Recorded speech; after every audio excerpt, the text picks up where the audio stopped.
Namaste, Swagatam. Hari Om, welcome. Thank you so much for being here. We're going to get started in just a few minutes, but I'd like to share informally a couple of things. First of all, we are, by the blessings of the divine, we are a full house tonight. We are at maximum capacity. In fact, I was very pleased and delighted to find out we were at maximum capacity, and then found out that there was a whole second registration. So we are, going by those numbers, we are something like 150 people over capacity now. So I think that deserves a round of applause. We have arranged for an overflow space in this building. The entire event is being live streamed and pushed out actually on 3 different YouTube channels. So any guests that arrive or folks who didn't get a chance to register but would still like to partake will be directed to those overflow spaces. But I'm so happy that you all are here and you found your seat. So I wanted to let you know that. The other thing is, many of you will find at your seat a little blue booklet. Someone can hold that up. Okay, wonderful. That blue booklet, it gives you some information about the Office of Religious Life here at Princeton University. The Hindu Life program, which is hosting this event, is part of the Office of Religious Life, and we invite you to hold on to this. It's a great source of information about the kinds of things that we do. My contact is in there as well, and I would be really happy to hear from you and to have you connected to the Hindu Life program here. You're all welcome to be part of our larger Hindu Life program community. To that end, you may also have seen a couple of QR codes. Please use these QR codes to follow us on Instagram, on social media. We're trying to build up our very modest Instagram following, but please do connect with us on Instagram. And also, I am super excited that we just launched our very first official Hindu Life podcast. It's called May It Be So, Tatashtu. And there's a couple of episodes already up, and we're going to be adding to that. It's going to be in a weekly format per season. So the second QR code will take you, I believe, to Spotify, but you can also listen on Apple Podcasts or any other place that you listen to your podcasts. But we would love to have you tune in as well to the podcast. There's some more of these, so perhaps we can have, thank you, Nick.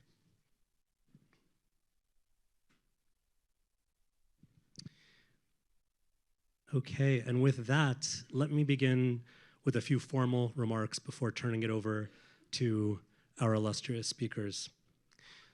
First and foremost, good evening, and thank you so much for being a part of this amazing, amazing community.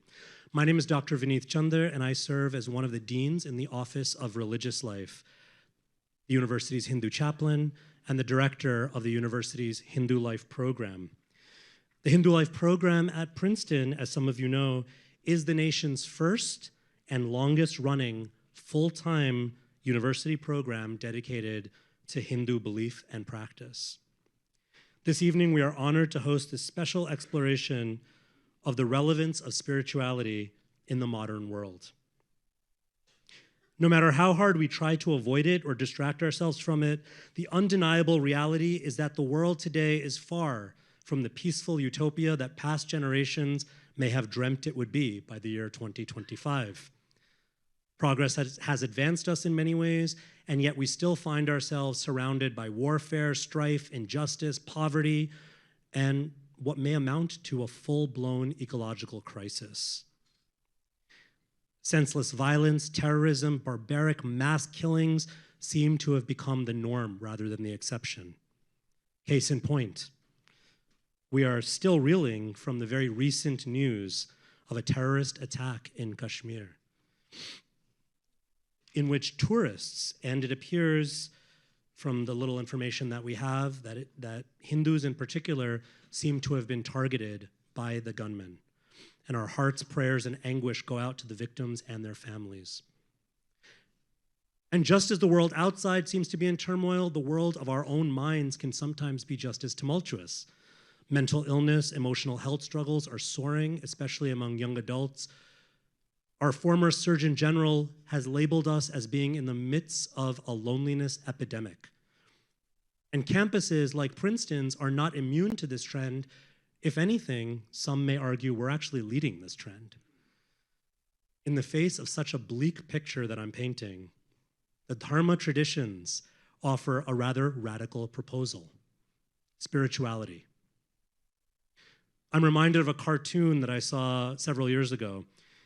It was a 2-panel comic. And in the first panel, an activist is yelling to a crowd of onlookers, "Don't just sit there, do something." And in the second panel, a Buddhist or Hindu monk is advising the now burnt out activist, "Don't just do something, sit there." But can spirituality offer us practical solutions?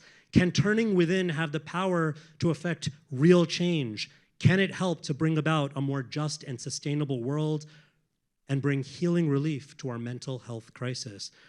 These are the questions that we'd like to explore this evening, and we are guided tonight by not just one, but 2 eminent, illumined teachers of Sanatana Dharma wisdom. Swami Sarvapriyananda serves as the minister and spiritual leader of the Vedanta Society of New York, a role he has served in since January of 2017. He joined the Ramakrishna Matha in 1994 and received sannyas in 2004. He served as Acharya of the Monastic Probationers Training Center at the Belur Matha in India. He's also served in various capacities in different educational institutes of the Ramakrishna Mission in India as well as abroad. During the 2019-2020 academic year, he was appointed a fellow at the Harvard Divinity School. As many of you know already, no doubt, Swami Sarvapriyananda is one of the contemporary world's most well-known and sought-after speakers on Vedanta. His talks are extremely popular globally, particularly known for their tendency to go viral online. Some of these popular talks have been compiled into ebooks: Who Am I? What is Vedanta? And Dissolve into Infinity. Swamiji has been a speaker on various forums such as TEDx, SAND, and Google Talk, and at several leading universities across the world. Swamiji has engaged in dialogue with many eminent thinkers, from Deepak Chopra to Rupert Spira to David Chalmers and Sam Harris. He has also helped to organize or participate in many interfaith panels and seminars, including speaking at the World Parliament of Religions and at the United Nations headquarters in New York City. We are deeply honored to have him with us this evening.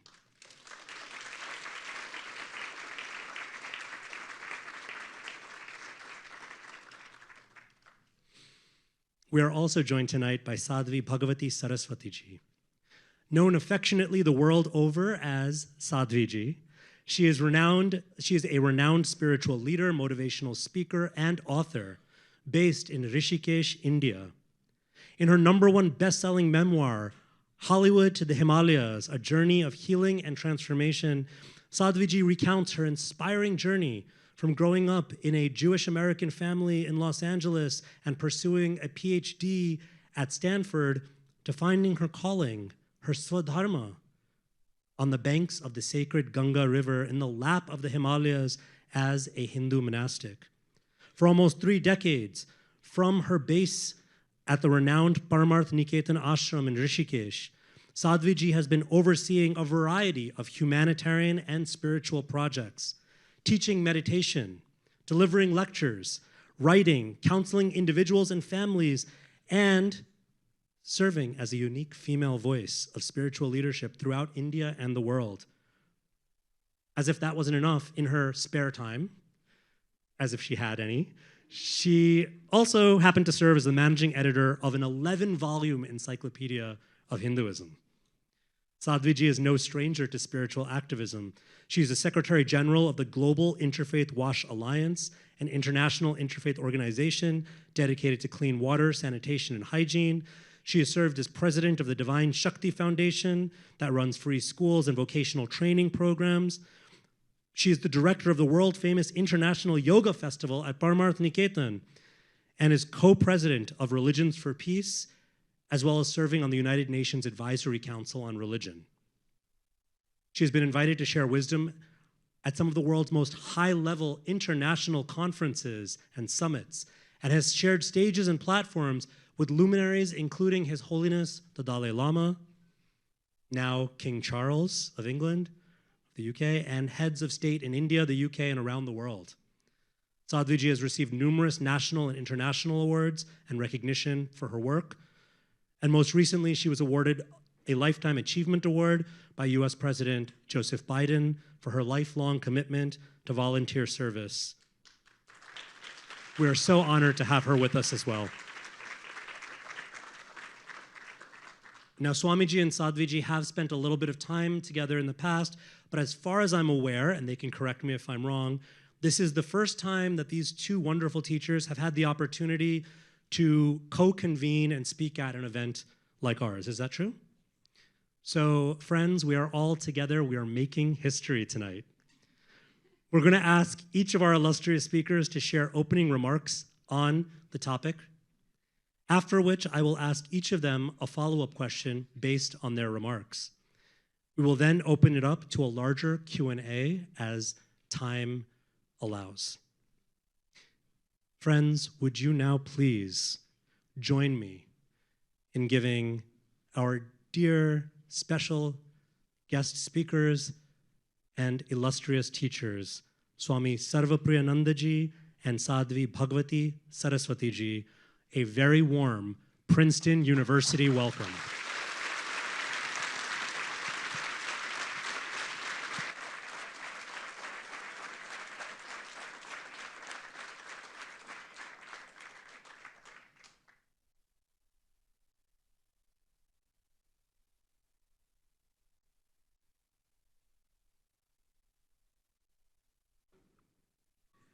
Om Asato ma sadgamaya tamaso ma jyotirgamaya mrityurma amritam gamaya.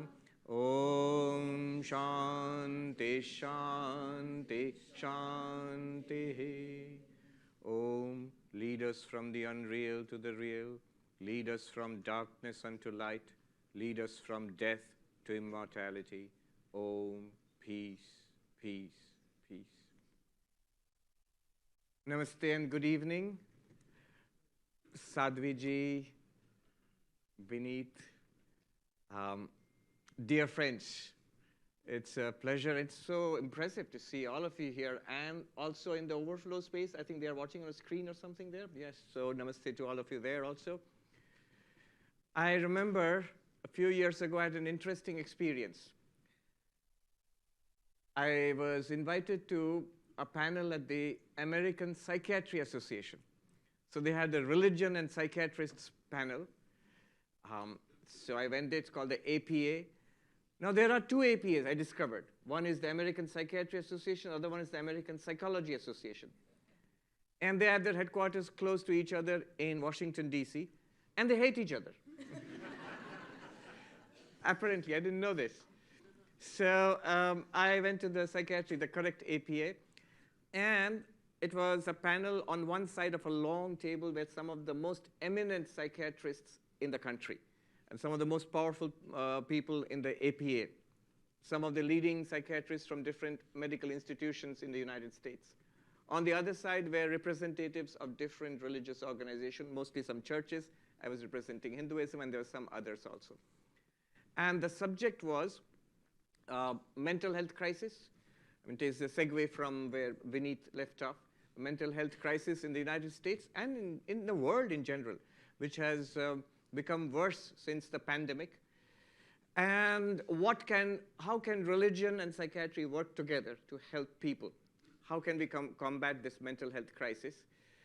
So some of the church leaders asked, in general, psychiatrists have been very inimical to religion. Religion, spirituality was considered a kind of psychopathology, you know, so it's a kind of, it's an illness in itself. Why would you use an illness to combat more illness? Then they said they have changed their view. Then somebody asked, so do you believe in religion or spirituality? And they said, no, we don't. But you cannot argue against the numbers. And they said that when you look at the data, all of it shows that those who have some deep connection to spirituality in their lives, who practice in some form, they are more resilient, they are more resistant to mental illness. If they do have mental illness, they are more resilient. They bounce back much more easily. They have more support from their communities. And therefore, we cannot ignore this anymore, that the presence of religion and spirituality, especially spirituality, they said, is a very positive factor which helps us in combating mental illness in this country and elsewhere. I noticed, now this is a little mean, but I'll say this outright here. Something, a little personal observation. I noticed something that on the other side of the table, all these eminent psychiatrists were sitting, and they're on the top of their careers. They are the heads of various institutions, departments, and big positions in the APA. All of them looked very unhappy. And I asked somebody, and this is natural, you're dealing with a lot of heartbreaking cases all your life, all day long, all your life. It takes its toll on you. They looked all uniformly unhappy. And on the other side of the table, there were Christian pastors, Jewish rabbis, there was a Buddhist, lay Buddhist preacher, monks. All of them looked generally happy. And I was thinking, why? What makes the difference? What are these resources which enable, across spiritual traditions, which enable you to live life meaningfully, face challenges, and derive strength in the midst of this storm of life, in the ups and downs of life, in the midst of troubles, not by denying trouble, not by escaping, not by wishing that there were no problems at all, but rather in the midst of all these problems, what are the resources? Vedanta says that these resources are within us. They're already here. Sri Ramakrishna used this parable of the diamond, the washerman's diamond. So a washerman, you have to imagine an Indian washerman. Those who are from India of an earlier generation, you will recall a dhobi. So he collects your dirty laundry and goes to near the riverbed and then cleans your laundry thoroughly, and you don't want to see what he does to your clothes. He slams them against the rocks. But he cleans them, and he scrubs them, and he lays it out. You will see on near Indian river sides, you'll find lots and lots of laundry laid out in the sun to dry. And he uses a rock to scrub this dirty laundry. But this poor washerman, he found a diamond. He didn't know what a diamond is, but he thought it's a strange rock. And he used it for the only use he knew for a rock, to scrub dirty laundry. And we all have this diamond. We all have this diamond, and we are using it all the time. We have the diamond, we are using it all the time to see, hear, smell, taste, touch, to enjoy, to suffer, to quarrel, to fight, to be miserable, and also to be spiritual. But more on that later. This washerman, he was a little puzzled. What is this rock? And he went to his friend, the vegetable seller, who didn't know much about diamonds, but he said, it's a pretty rock, I'll give you 10 rupees for it. Luckily, the washerman didn't sell it. He kept on asking people. Finally, he went to a diamond merchant who said, this is the largest diamond I've ever seen, uncut raw diamond I've ever seen. I'll give you 1,000,000 rupees for it. I mean, it's an Indian story, so 1 crore rupees for it. And the washerman sells it, and all his sorrows are over, his problems are solved, he has gone beyond poverty. That's the parable. That's the parable. There is a diamond. It's in your possession. And we are using it. It's not that we don't know about it. It's right there. We are using it. But we don't know what it is. If we knew what it is, it would solve all our problems, like that washerman's poverty was ended once forever. So in Vedanta, we turn to our own experience. What is that diamond? What is that diamond which we have all the time with us and which we need to get acquainted with? Vedanta introduces us to the diamond which is already in our possession. And that is the solution to all our problems. Swami Vivekananda, when he came to this country, he would introduce Vedanta in these words, listen, ye children of immortal bliss. That which I have to tell you, even the gods do not know about this. There is this infinite reality, and I have known this infinite reality. And if one knows this infinite reality, one goes beyond death. The English translation doesn't do justice to the Sanskrit original. Trinvantu Vishve Amritasya Putra. One goes beyond death. One goes beyond human limitation, darkness, sorrow, suffering, goes beyond death, attains immortality. And there is no other way. That's also interesting. There is no other way except spirituality. Sri Ramakrishna would say, you can line up a series of zeros. No matter how many zeros you line up, the total value of that is still 0. But if you put a 1 before the zeros, then every 0 gets a value. 1 0 is 10, 2 zeros are 100, 3 zeros are 1,000, and so on. And that one is spirituality. I'll take us in a little, very quick, deep dive at the deep end of the pool, which is non-dual Vedanta, and then we will surface and take a look back. 10 minutes. One thing that we notice is that we are conscious. We are aware.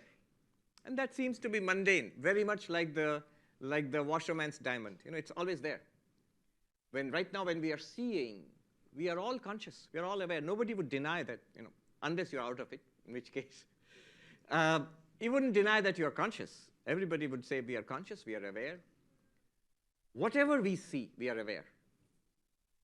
And when we are hearing, right now, we are aware, we are conscious.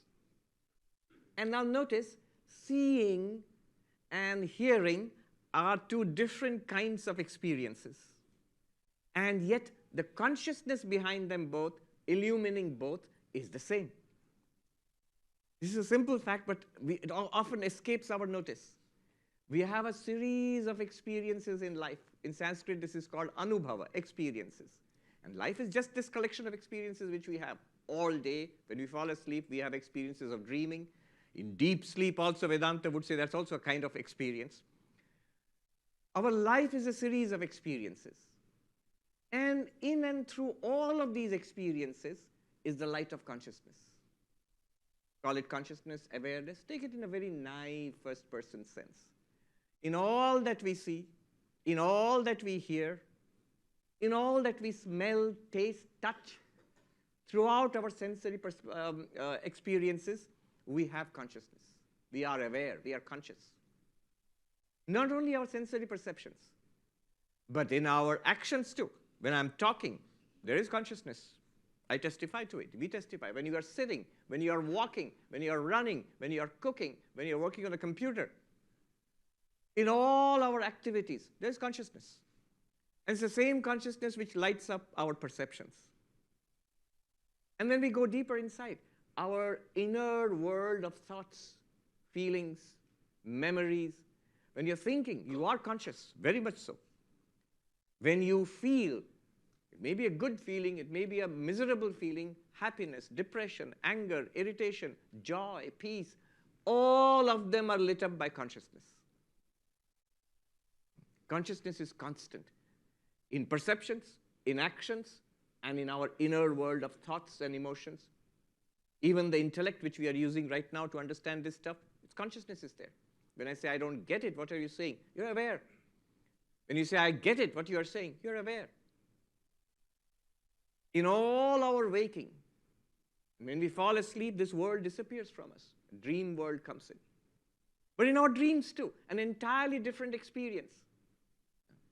A different world projected in our mind. We don't know we are dreaming, but it's projected, but it's the same consciousness which continues. It's worth dwelling on this for a while. That this thing, this diamond which we have, and which we are using all the time, and we never paid any attention to it. We thought it's just a diamond for scrubbing dirty laundry, It's consciousness, yeah, so what's the big deal? Notice for the first time the ubiquitous presence of consciousness. It is the light which lights up our lives. It is the light which makes our life possible, experience possible. Yes, good and bad. The miserable and the terrible, all of it is possible because of this light of consciousness. This one awareness in our waking, in our dreams, and Vedanta would claim, indeed, counterintuitively, in our deep sleep also. When the world disappears, when our dreams disappear, sense of individual existence disappears, sensory activity cease, actions have ceased, dreams have ceased, thoughts have ceased. Even the idea I am sleeping is not there. Vedanta would say that darkness too is revealed by consciousness. So this one consciousness, always there. Notice its features. It's constant. Our experiences are constantly changing, but the consciousness is there and it's constant. The objects of our experiences, the varieties of our experiences are different from each other. But consciousness is not only constantly there, it's ever the same. You might think, where is all this leading? Well, first of all, you must admit it's interesting. And it's about you. That's why I say Vedanta is most interesting. It's about our most favorite subject in the world, ourselves.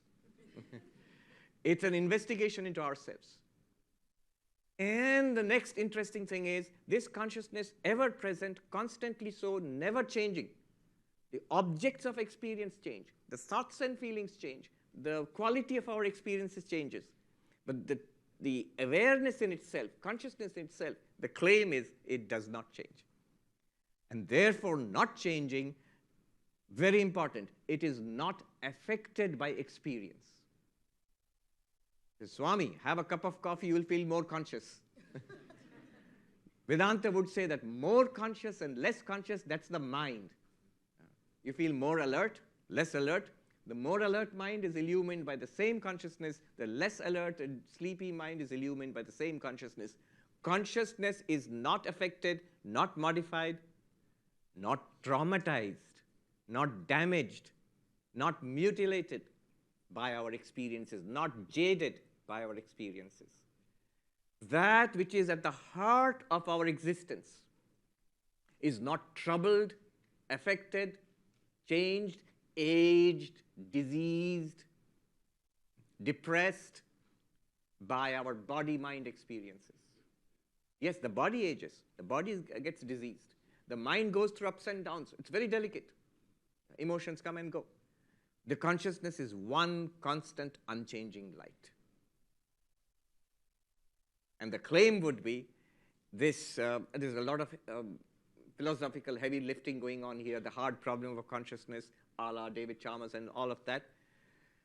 The big claim is this consciousness, contrary to mainstream thinking, is not a product of the body. It's not a product of the brain. It may use the body and the brain, nervous system. Just to give a sense of the difference, we can take this up later in the question answers, sense of the difference between what we are talking about, consciousness in Vedanta, and consciousness as understood or not understood right now. This is the age of consciousness studies. It's a hot subject. If you Google it, hard problem of consciousness and so on and so forth. I try to summarize it in 5 nots. 5 negations, 5 neti. What consciousness is not, taking us in a journey from our present mainstream general worldview of consciousness to the Vedantic idea of consciousness. 1, consciousness is not the brain. 2, consciousness is not an object. Everything is an object to consciousness, and consciousness itself is not an object. 3, consciousness is not the mind. The mind, the thoughts, feelings, they are also objects because you're aware of them. Anything you're aware of is an object. So the consciousness is not the mind. 4th, not many. We are many here. Many bodies, many minds, many persons. But the remarkable claim is we are one consciousness. Appearing to be many. In the Gita, Sri Krishna says, undivided in all beings, I appear as if divided. So we are at the base of everything. We are one reality, one existence, one being. So not many. And finally, the last one, quite stunning, non-dual, which means there is nothing other than consciousness. Whatever appears to consciousness is somehow consciousness itself.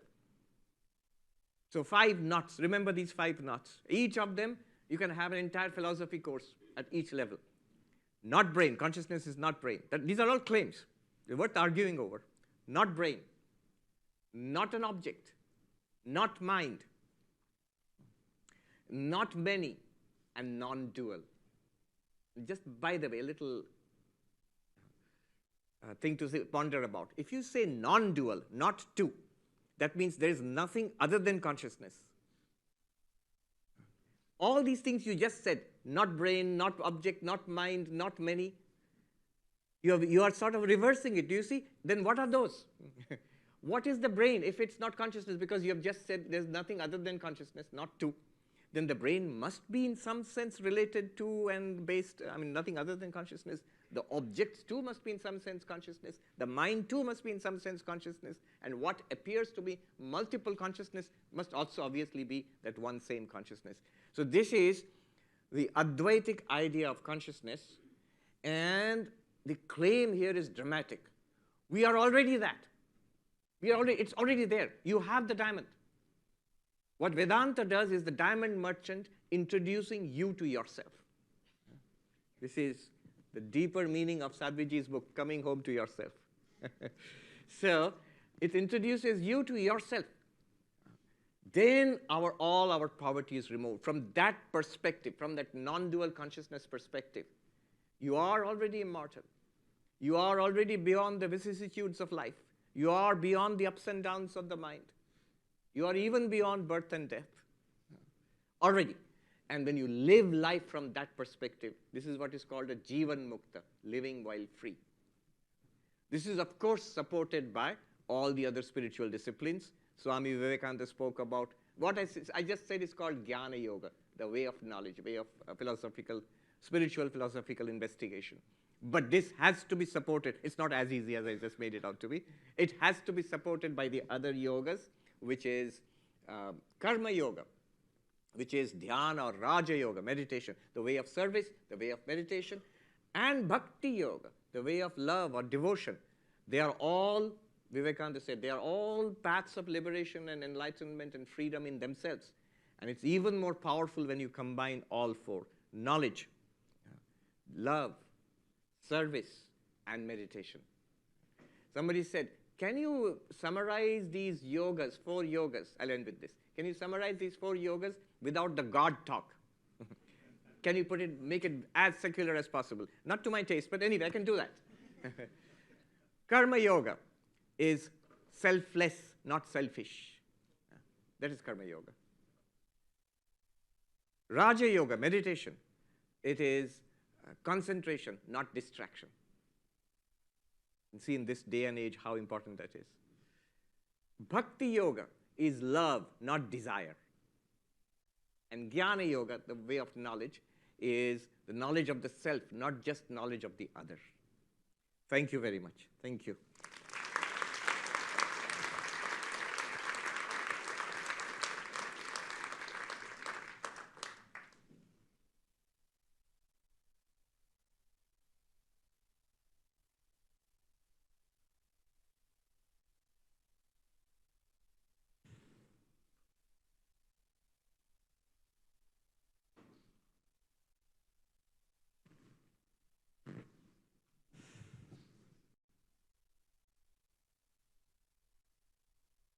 Puja Swamiji, Dr. Vinitji, all of you. What a blessing. What a joy to be here together this evening. And as I was listening to Swamiji speak, I forgot that I had to say anything. I was just so engrossed in listening to him speak. This topic, and as Vineet spoke about it in his introduction, is critical. We are suffering a mental health crisis. It's depression, it's anxiety, it's addiction, it's loneliness. And it's interesting because I live in India, in a place where there is suffering, but typically the suffering that we see is suffering on a logistic level. The rainy season is coming, the roof leaks, there is no money to fix the roof. I have children, there is no money to send them to school, or there is no school to send them to. My mother is sick. I have no money to get her medicine. There is no doctor. There is no access to medicine. And there are critical issues. And there are issues, thankfully, that the government is working on, that all of our spiritual organizations work on. But there are issues that require collaborative effort, resources, infrastructure, engagement. When I come back to America, I see something that it breaks my heart and interests me, both simultaneously. And it is this level of suffering that requires no external resource, infrastructure, assistance. It's not due to a leaky roof in the rainy season. And I'm referring to our communities of people, not the homeless people on the street.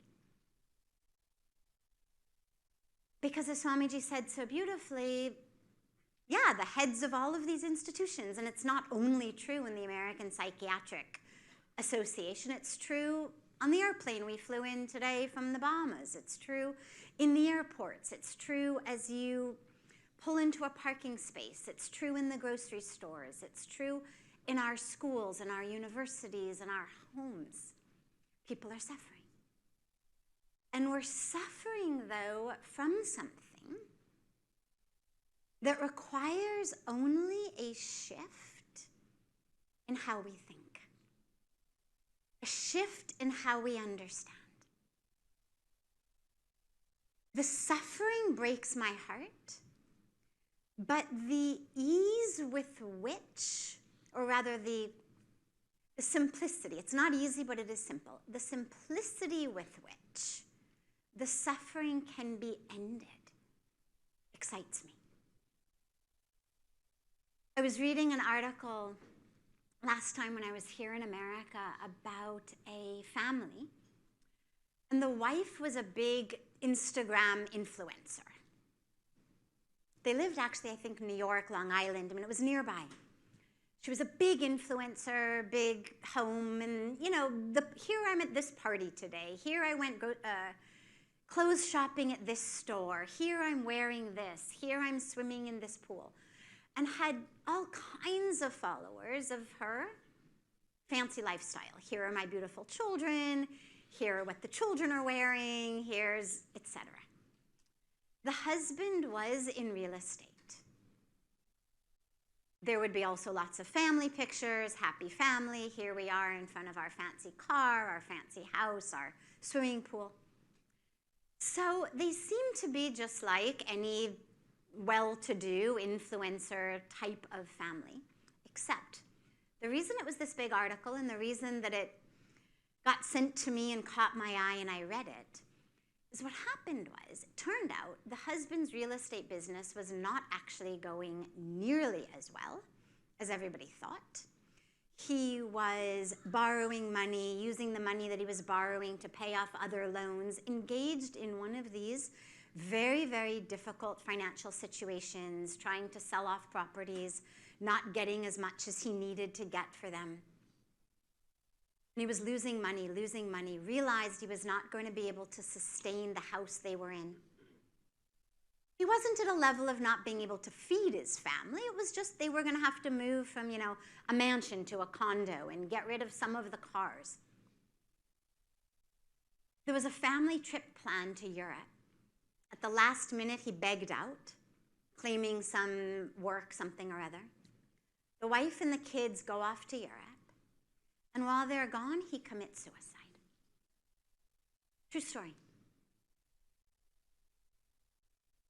And I share the story with you because if it were incomprehensible, it would still be interesting, but I wouldn't take up valuable time sharing it. The dilemma is it speaks to something that is epidemic. And it is this idea that my value here on earth, my sense of who I am, my identity, is rooted in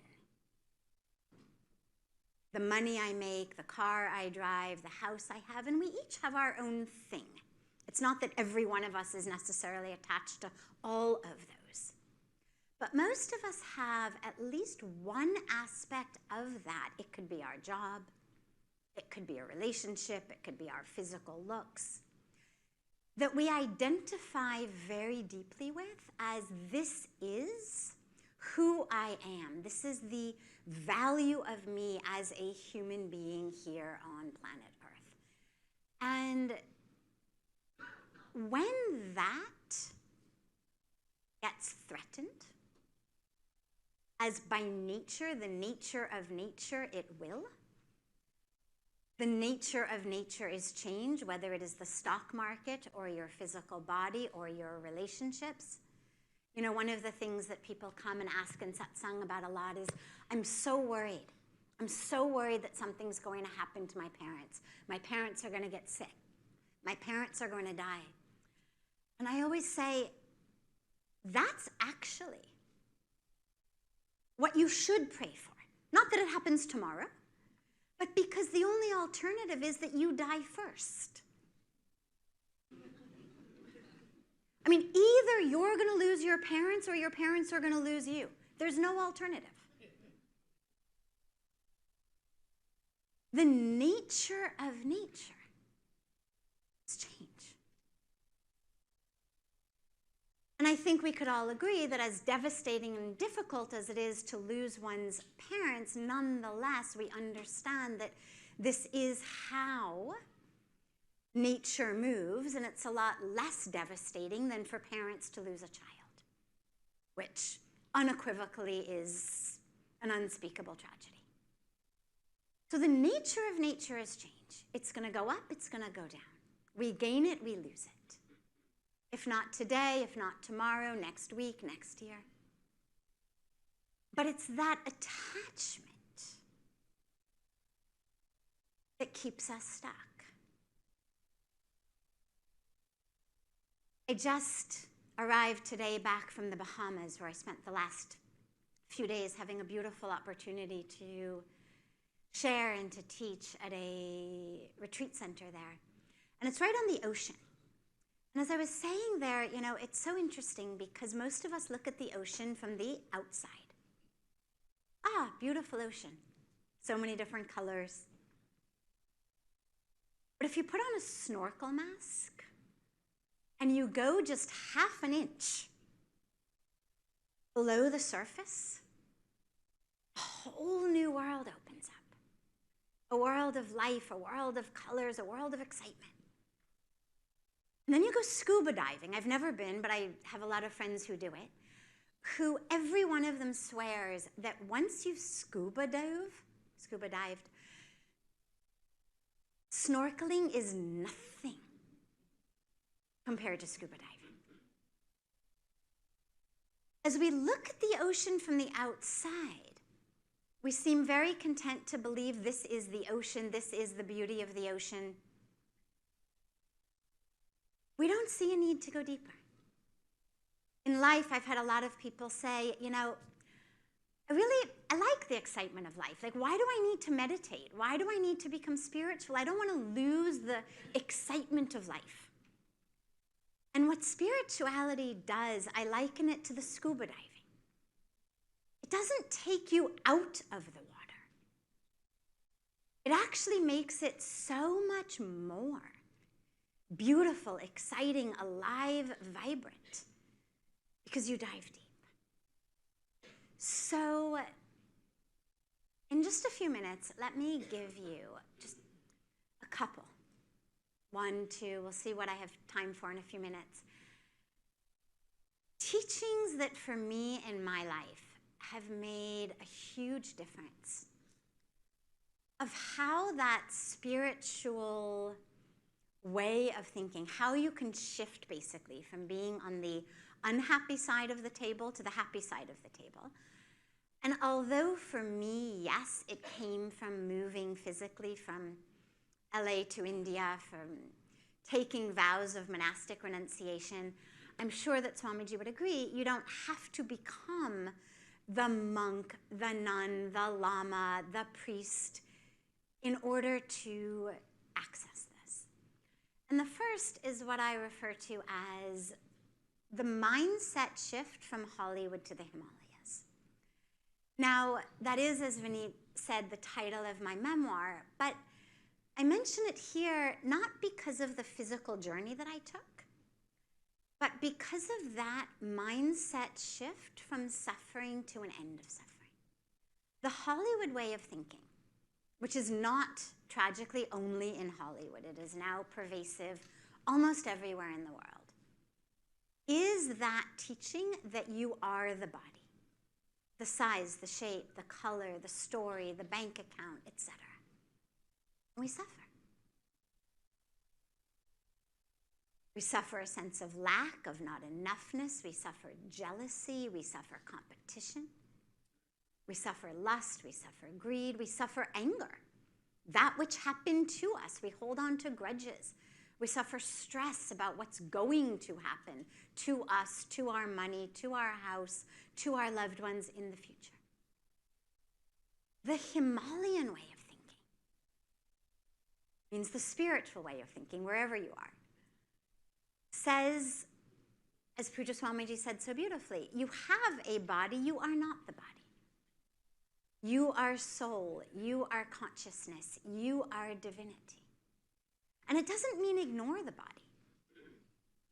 In the Bhagavad Gita, Bhagavan Krishna is unequivocally clear. Play your role to the very best of your ability, not haphazardly, to the very best of your ability, full attention, full intention, full engagement. But don't forget.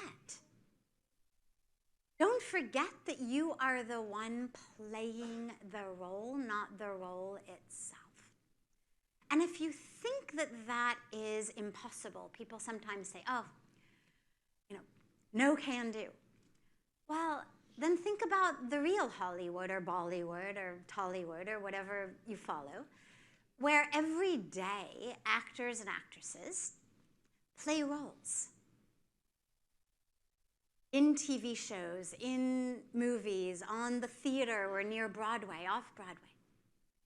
And they play so many roles, and then they walk off the stage. And you never, ever, ever hear a story of an actor who played a villain going home and killing his family because he forgot.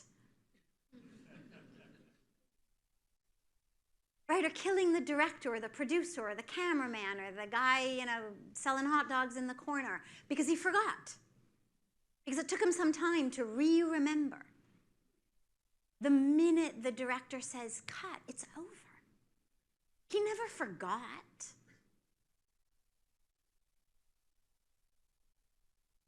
We play the role, but we remember. We remember who we are as that consciousness, as that which is untouched. We all have stories. We have reasons to be angry. We have reasons to hold grudges. We have reasons to be bitter. We have reasons to be depressed. When I was a psychology student, one of the things that always fascinated me was the reason behind the most evil, crazy beings.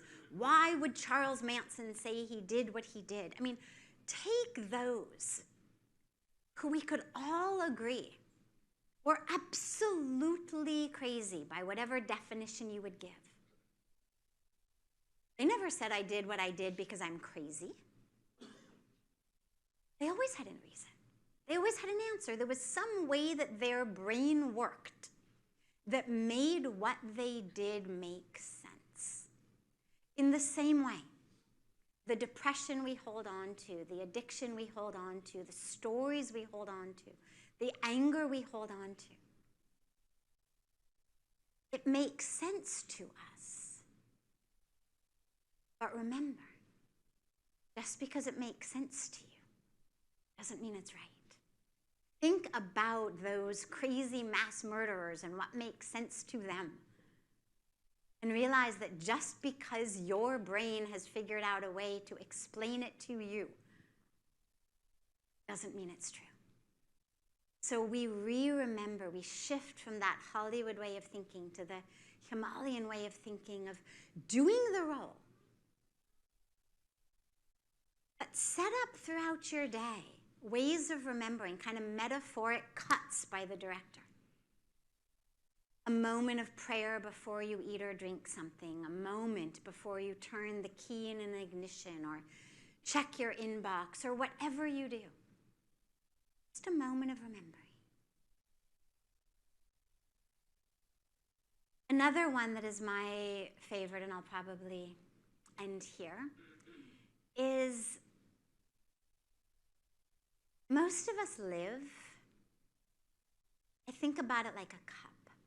So one of the questions that arises a lot when we struggle is, how do I deal with challenges? There's a lot of challenges, very real challenges we have in our life, in school, in work, in families, in political situations, in economic situations, in relationship. Nobody's here to minimize the challenges. But when we face challenges, my favorite way of not letting them take you over is to shift from thinking about yourself as a cup to becoming the ocean. And here's what I mean. Imagine that you have a cup of water and rocks fall into it. When the rocks fall in the cup, it causes turbulence in the water. And if it's a big enough rock, the water is even going to spill out over the cup. What most of us do is we try to keep the rocks away, prevent the challenges. But instead of that, if you dropped those same rocks in the ocean, they'd barely make a ripple. And the shift in our mind when challenges arise, instead of, oh my God, not this again. I hate this person, I hate this situation, oh God, remove this challenge. Instead, realize you're the ocean. Stop identifying as a cup.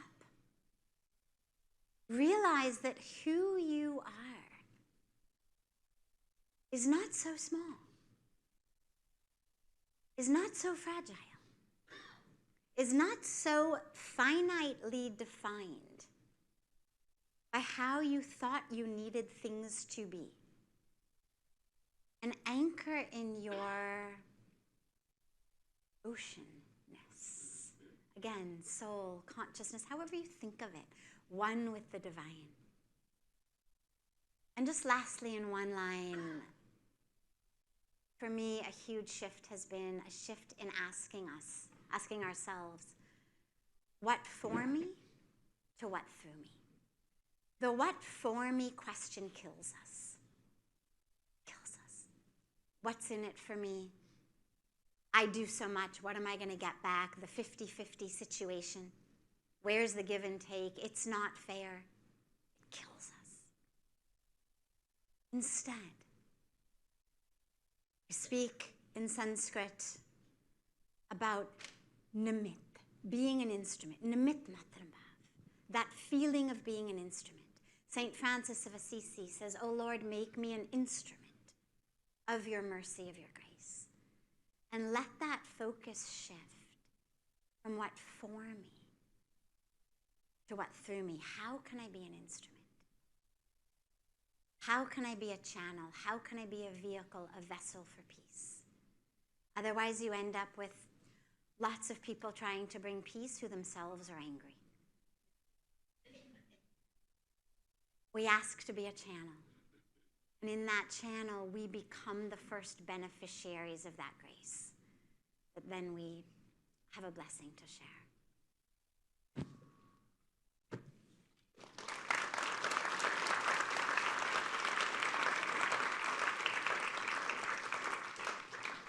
So beautiful. Thank you so much. Swamiji, I'd like to put the question to you.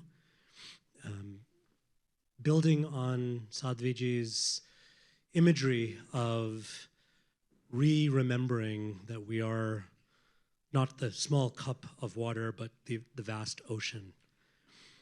One may say that's beautiful, even poetic, but how do I practically apply that? How, Swamiji, does Vedanta and the wisdom of our Sanatana Dharma tradition give us practical tools and means by which this realization of being the ocean can be enacted and can not just benefit ourselves, but as Sadhviji was saying, can ripple out and can allow us to be a force of good to others around us?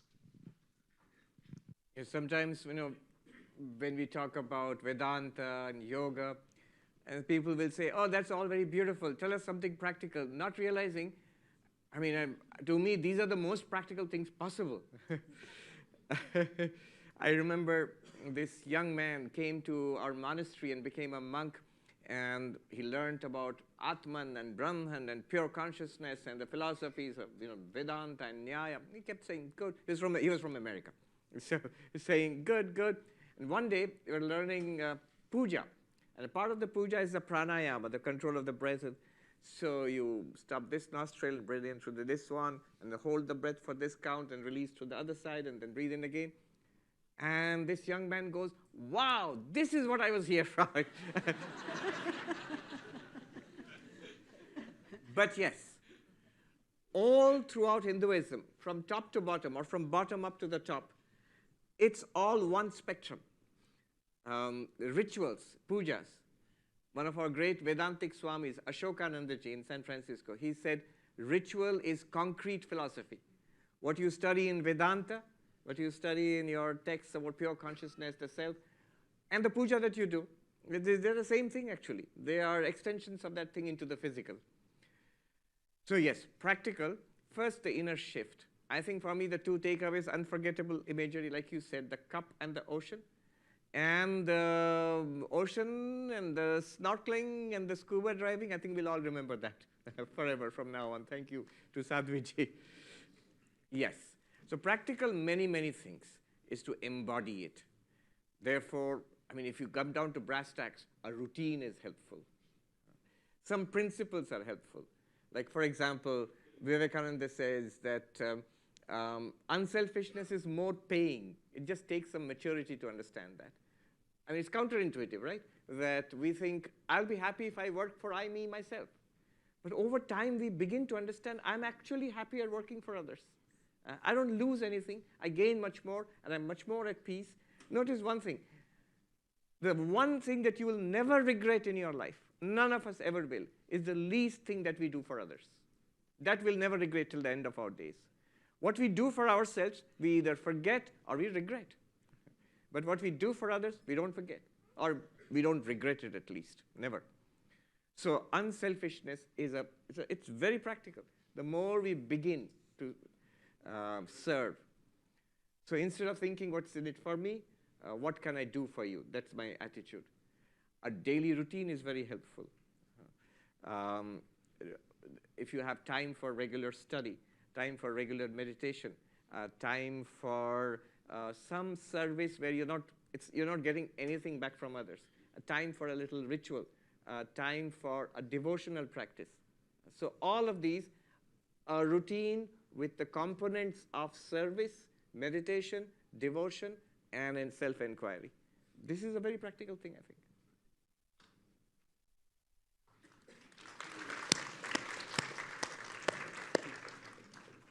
So Sadhviji, if we can continue on that thread, I was very struck by as you said, simple is not necessarily easy, the simplicity and yet profundity and depth of Swamiji's breaking down these four yogas. I also have an aversion to overly secular descriptions, but this one I liked.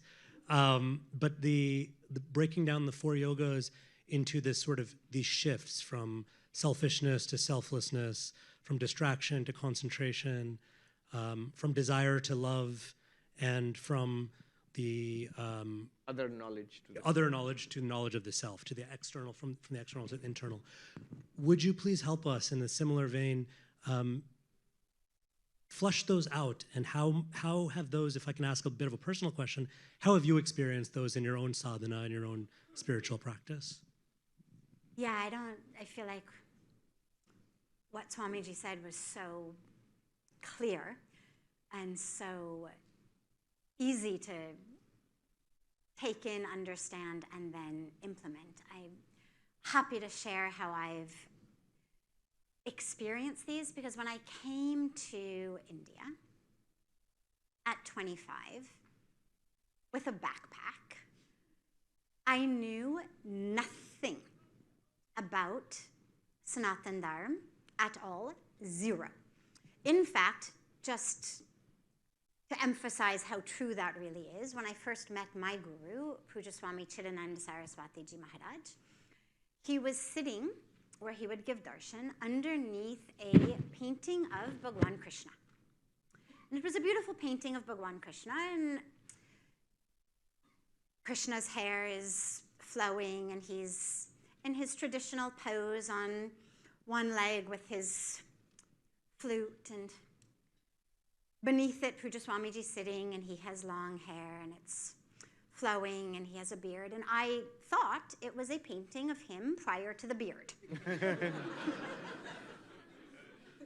it was quite some time before I finally said to him something about the painting that someone had done of him. And he was quite confused until he realized I was quite confused.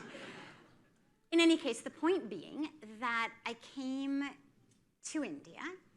I studied Iyengar yoga. I did Hatha yoga. It was that which I did as a student to deal with lugging around in the pre-iPad, pre-laptop days, lugging around a bag full of books and notebooks and my back and my neck and etc. When I come to India and I learned that yoga is actually all of this, it gave me the tools to get back to the experience that was gifted to me when I first stood on the banks of Ganga and had this incredibly powerful experience of transformation. And what I would say in brief is, it doesn't matter where you start. Inevitably, for some of us, one of those paths will feel the easiest. Some people are just, they're devotees. They love God. They cry when they listen to kirtan being chanted, and it's beautiful. And other people by nature are the ones in seva, and other people by nature are the ones deeply inquiring. And others are the ones who take very quickly to a path of meditation, a path of yoga. Don't worry, start anywhere. It's going to take you to all of them. They overlap. They're different doorways into the river. I live on the banks of Ganga, and we always say, it doesn't matter how you get in. It doesn't matter. You get in down the steps at our ashram, you get in over here, you get in over here. It doesn't matter, just get in. Whichever of those feels the easiest to you, that you are most inclined to, because the point is, you've got to do it. If it sits on your to-do list without ever getting checked off every day, it's not doing you any good. It's like me carrying around vitamins in my purse and forgetting to take them. It doesn't actually serve you. The presence of them in my purse is of zero use to me. The idea that I'm going to begin my spiritual practice is not of zero use, but it's not nearly as useful as actually starting it. So start wherever you can, that you will, as Swamiji said, make time in a routine, that you'll carve out time for it. And then go into it fully and recognize how through each path doorways open into the streams of the other.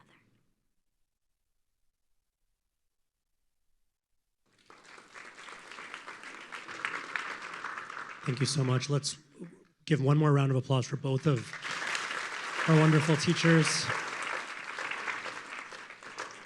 Friends, we have just a little bit of time, but we want to turn things over to you all and find out what questions and thoughts you have. We want to give preference to questions over comments, of course, because this is a very precious opportunity and we're a large group. So we want to ask for questions. We want to ask, please keep your questions as concise as possible. And please forgive me, but we also want to give a little bit of preference maybe to our university students, undergraduates and grad students, if they're still with us here. So I'm going to give a microphone over to my dear friend, one of our graduate students, Barth, and Barth will run a microphone over to you. So let's get a few hands and we'll see if we can get Someone here. Barth to get the microphone over to you. This is a student here also. You can later on. Yeah. Yes, okay.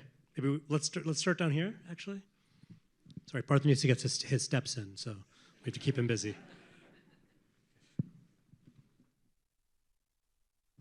Thank you so much for that beautiful, beautiful insights.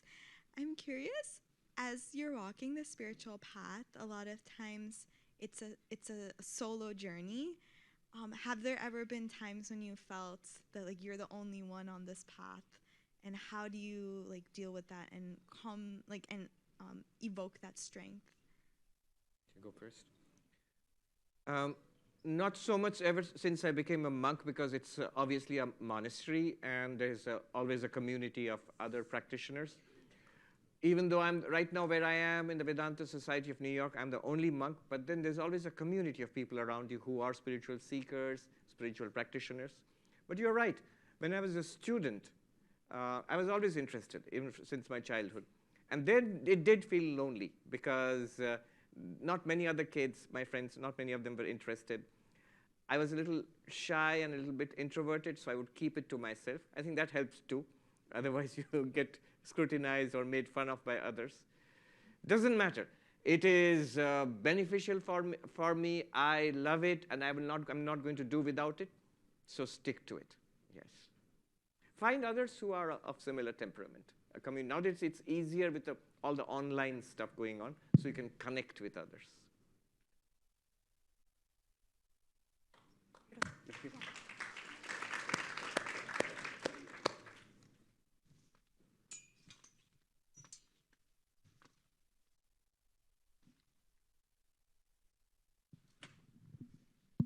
Oh, thank you for the great talk.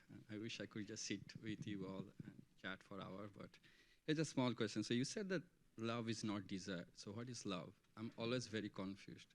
What is love to you? Yes, I was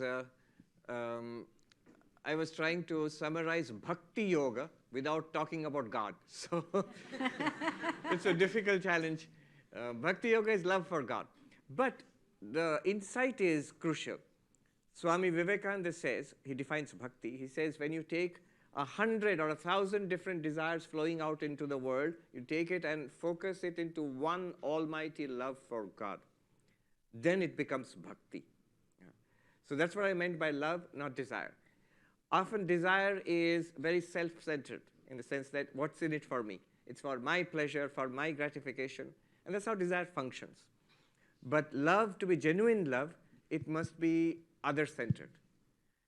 And that other, if it's the divine other, then it becomes bhakti. If it's the human other, it's still love, but it's always complicated by human factors. The person you love, it's mostly our own construct, the person you're loving. And that person is also changing all the time. So you can love the human, but through the divine. So I've seen what spiritual seekers, great sadhakas, sadhikas, what they do is, they love everybody. If you, in fact, go close to them, you always feel that love. That's one characteristic of a spiritual person. But that love is very interesting. Love is always personal, but when you come to such a person, you feel that the love is also impersonal. It doesn't matter who you are. You may not have even met that person earlier, but you feel immediately included. You feel at ease with that person. You feel as if he or she is one of your own. That's because of that love directed to the divine. I'll let you into a secret. when you meet a truly holy person and you feel that person loves me so much, don't be deceived. He doesn't love you. That person loves God in you. And that God in you is actually the real you. So in one sense, that person loves the deeper, the real you. I don't know if that makes sense. You just have to meet such people and spend time in their company. You'll understand immediately. Yeah. It's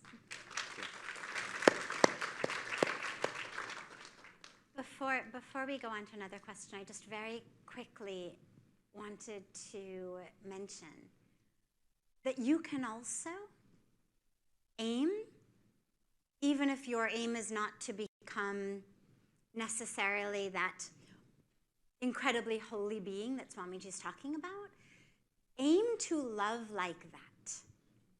It will take care of your attachment, your jealousy, your expectation, your frustration, your fear. If all you love is their physical form, what it does, what it looks like, what words come out of its mouth, it's essentially lust. Lust isn't only sexual. If what you love is their essence, that's the aim. And it's really love, and then it is loving the divine.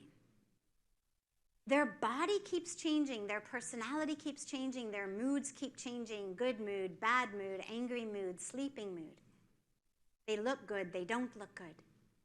If your love is consistent throughout the years, throughout the moods, recognize that you've been given a beautiful opportunity to actually love the divine through that being, which for a lot of people is a much more accessible way of loving God than thinking about loving God as Krishna or Ram or Christ or however we may think of loving God.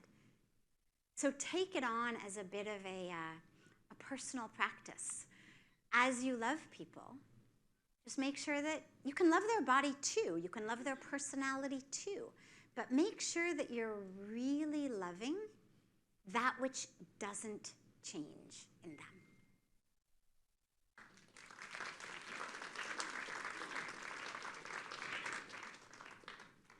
Hi, I'm in the back over here.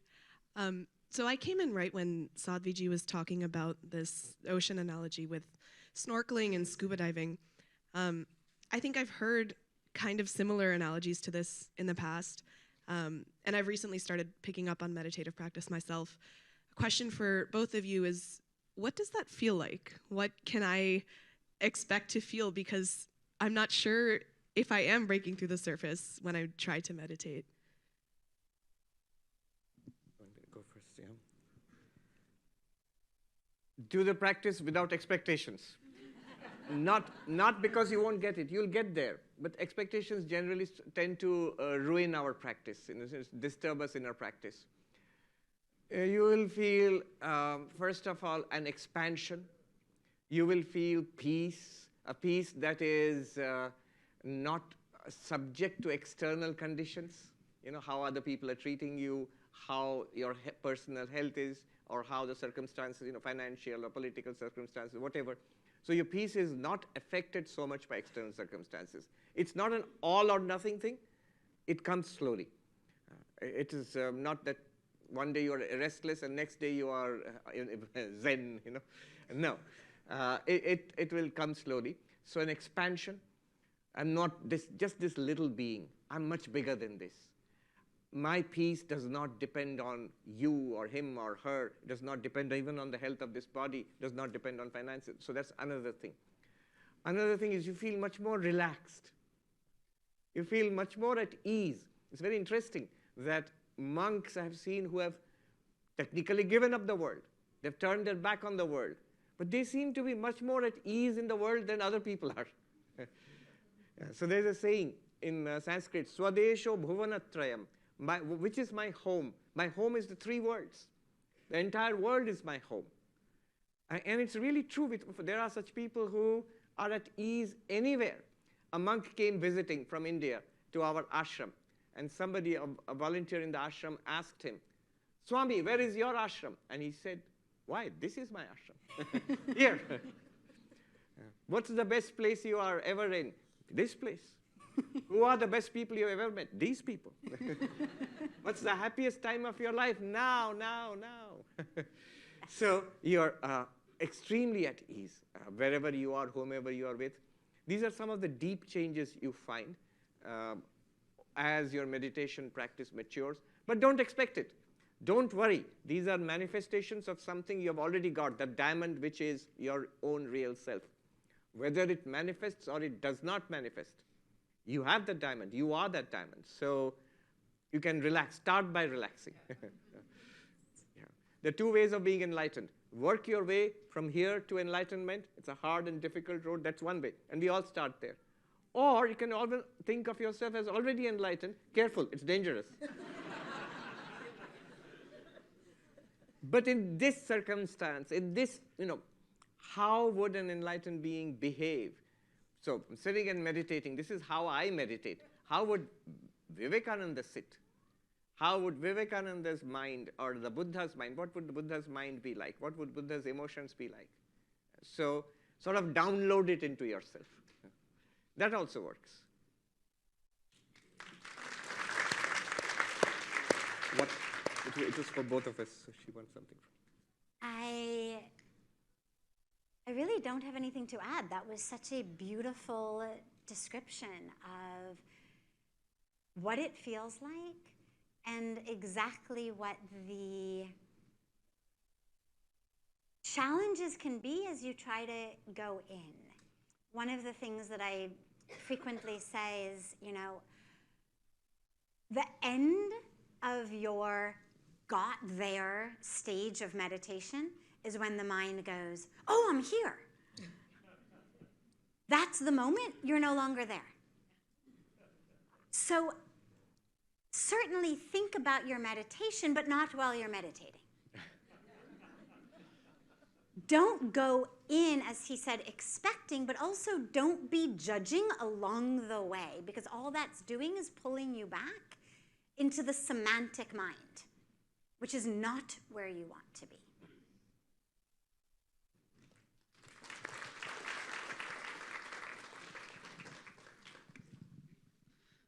Pranam Swamiji.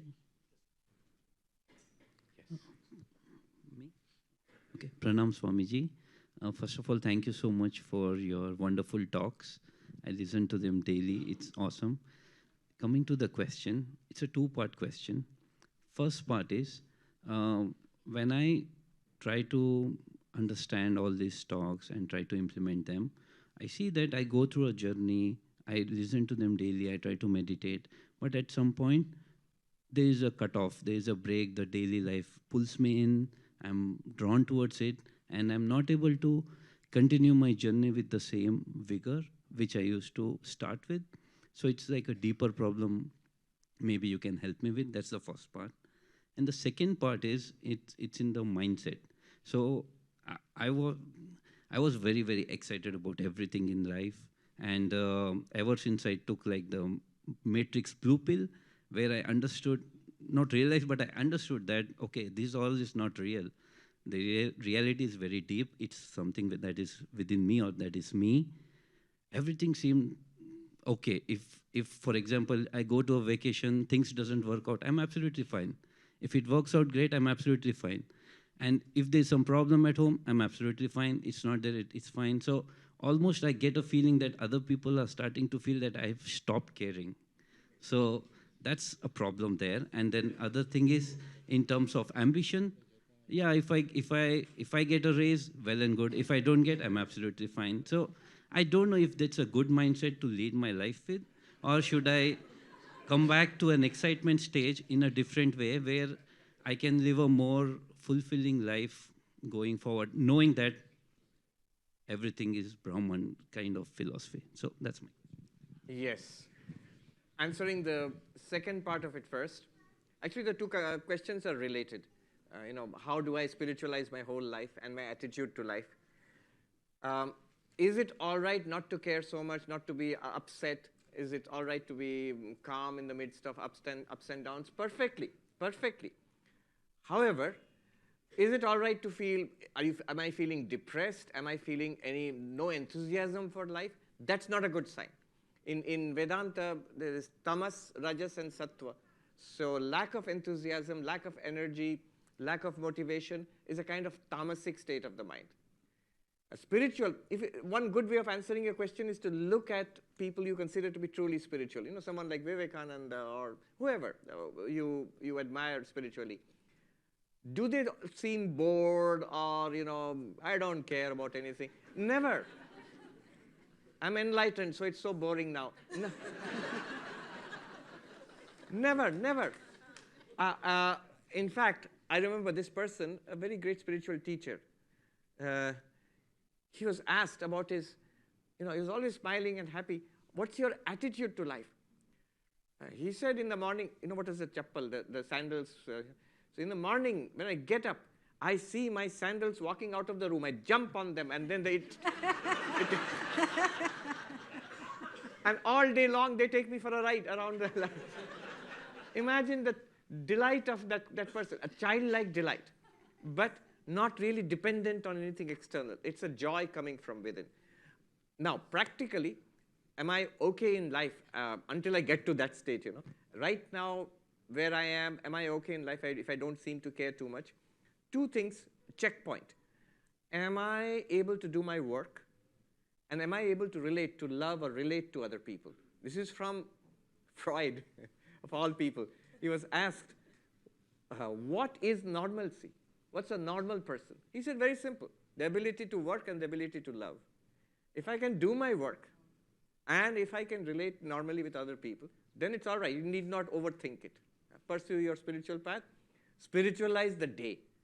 Have a regular spiritual practice, which you'll do every day. A mantra japa is a wonderful thing to do, which you can do during your meditation, also during the day. It's a wonderful spiritual practice. And think of spiritualizing of daily act. All that we do can be done as a worship of God. Your work, your exercise, your cooking, your gardening, your taking care of the family, of the community, everything can be done as a worship of the Lord. The divine is present right now, right here, in our waking, in our dreams, in our deep sleep, in our life, and in our death. So it's always present and can always be worshipped. So spiritualization of life, daily life, mentally doing the things as a worship of God. Don't change your Facebook status. Now I'm worshipping all of you now. Don't. But internally, that's a wonderful view to have. That when I'm meeting these people, I'm meeting God. When I'm doing this work I'm doing puja actually. That will make all life a puja.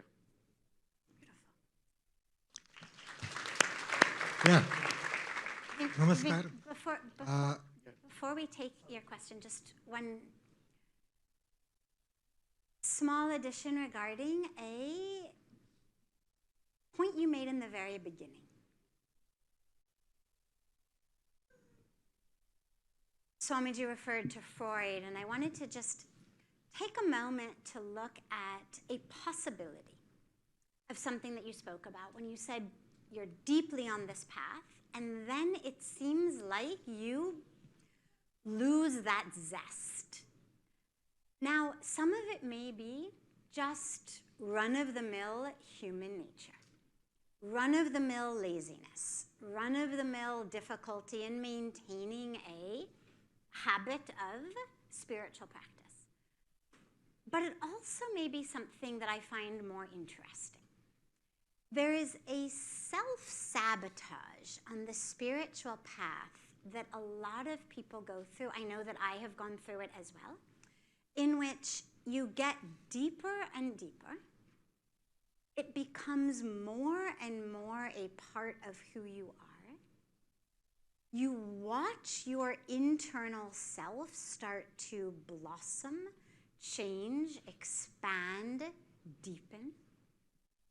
And then the mind says, I haven't been getting enough sleep lately. I think I need to sleep in tomorrow morning. The alarm goes off, you hit the snooze button, or you get up but decide to just check one quick thing on your phone before you sit for meditation, and that one quick thing 45 minutes later, now, well, you better get up and get showered because you've got to start the day. And I would look deeply. If you see that this happens as a pattern, there are aspects of us, and there isn't time to go into the deeper psychological or spiritual aspects of it, but just recognize there are parts of us, aspects of our mind, of our psyche, that are not actually really interested in us having these deep, expansive, powerful transformations, that actually have an agenda in keeping us the way we were, in keeping us stuck. It can be internal, it can be relational, there's also relational aspects. There's a lot of things that play in to a self-sabotage. And I would encourage you to just take a moment whenever that happens and to look into why. First, do your best to just keep to it. Kuch bhi ho jaye, I'm going to get up. I'm going to put the alarm on the other side of the room. Have to get out of bed to turn it off. I will not have breakfast unless I have done my meditation. Whatever you need to do. But if you find that even despite all of these carrots or sticks, nonetheless there is an energy inside that somehow wants to stop you from that, you might find it a very spiritually and psychologically interesting path of self-inquiry. To look at that and heal that and clear that.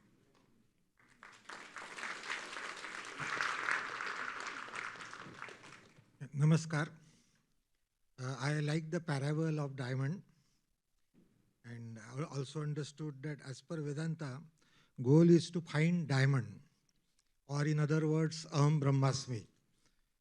All jivas, from ant to elephant, are all pervaded by same consciousness. Is their goal, that is all ants are elephant, do they have the same aim of Aham Brahmasmi? If not, what is their aim? Clearly, these jivas must be having some goal because they existed for billions of years before human, who appeared on the earth just 2 billion years ago, just a blink of history in life. The goal cannot appear just suddenly when human appeared. That's my question. It's a good question. And look at the language we use. What is the goal of an ant? What is the goal of an elephant? What is the goal of a human being? But when we look at Vedanta, the way we are talking about it, then it is consciousness with a human mind and a body. It is the same consciousness with an ant's body and an ant's mind, or an elephant's body and the mind in that elephant. In fact, the minds in all these bodies are also in the same Jivatman going through multiple, hardware is different, but the inner apps and the programming might be the same. So, consciousness, mind, physical body. The aim belongs to consciousness in association with the subtle body, that is the mind aspect of it. And that aim precedes not only the evolution of human beings or animals, not even the creation, even before the creation of this solar system, of the stars and planets. It is in the very nature of this universe. Or rather, even the universe is a manifestation of that underlying deep nature. And the deep nature is pure consciousness or Atman or Brahman. And the goal of that is also itself, that Aham Brahmasmi. At our human level, today we are speaking about it in Vedantic terms and saying Aham Brahmasmi. I was reading Aldous Huxley, Perennial Philosophy. In one place he says, this highest conception of spirituality, the realization of one's absolute nature, I am that, Tattvamasi. He says, I do not agree that it was the development of thousands of years of philosophy, then coming at the end of the Vedic period in the Upanishads. It's there, very powerful in the Upanishads and the Advaitic, the Vedantic philosophy afterwards. But he says, it is my firm belief that human beings everywhere, even in prehistoric times, there must have been some enlightened beings. It is the common possession of all humanity. And it's not just humanity. It's not just animal forms or plant forms, not even just living forms. All existence shares this common identity, that Brahman is manifesting as all of this.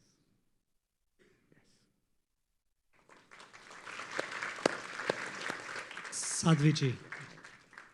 Sadhviji, would you like to? I was just saying, I know Swamiji has an 8:30 hard stop, so I was just saying, I think. Yes, I need to. Is it all right if we? Yes. So once again, let's show our appreciation for our speakers. And I'd also like to remind everyone here of Swamiji's wonderful instruction, Sadhviji's wonderful instruction to aim for that kind of love. We're actually loving the divine. So I want you to all look at me and send me that love. Because I am the bad guy that is shutting this down, and I know some of you had your hands up. So please don't leave this room hating me. Leave this room at least aiming that love towards me, because I need all your love and blessings. Not just get to wait for the next. I just. No. So, Swamiji, if you could just, I know we're past your hard stop time, but we just want to show our appreciation, and we want to officially, induct Swamiji and Sadhviji into our extended Princeton family, and luckily they're already wearing the colors. So, especially for the New York winters, which can get pretty cold, and the Rishikesh winters, which can also get pretty cold, we have a little gift for you.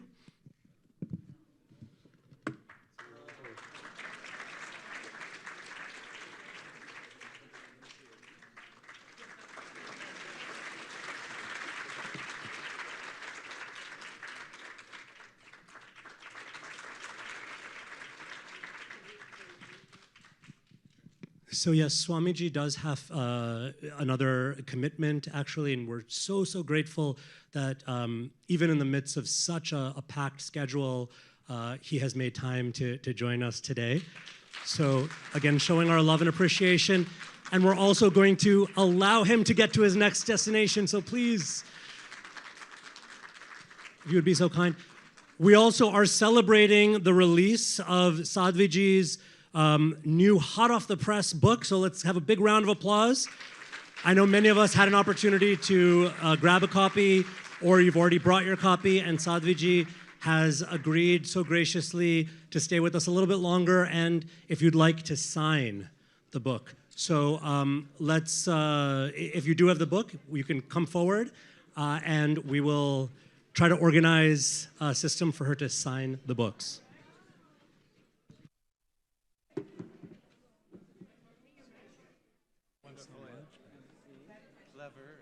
Thoughtful, wonderful, really great. So good at this. Thank you. You're very kind. But I'm so glad you could be here.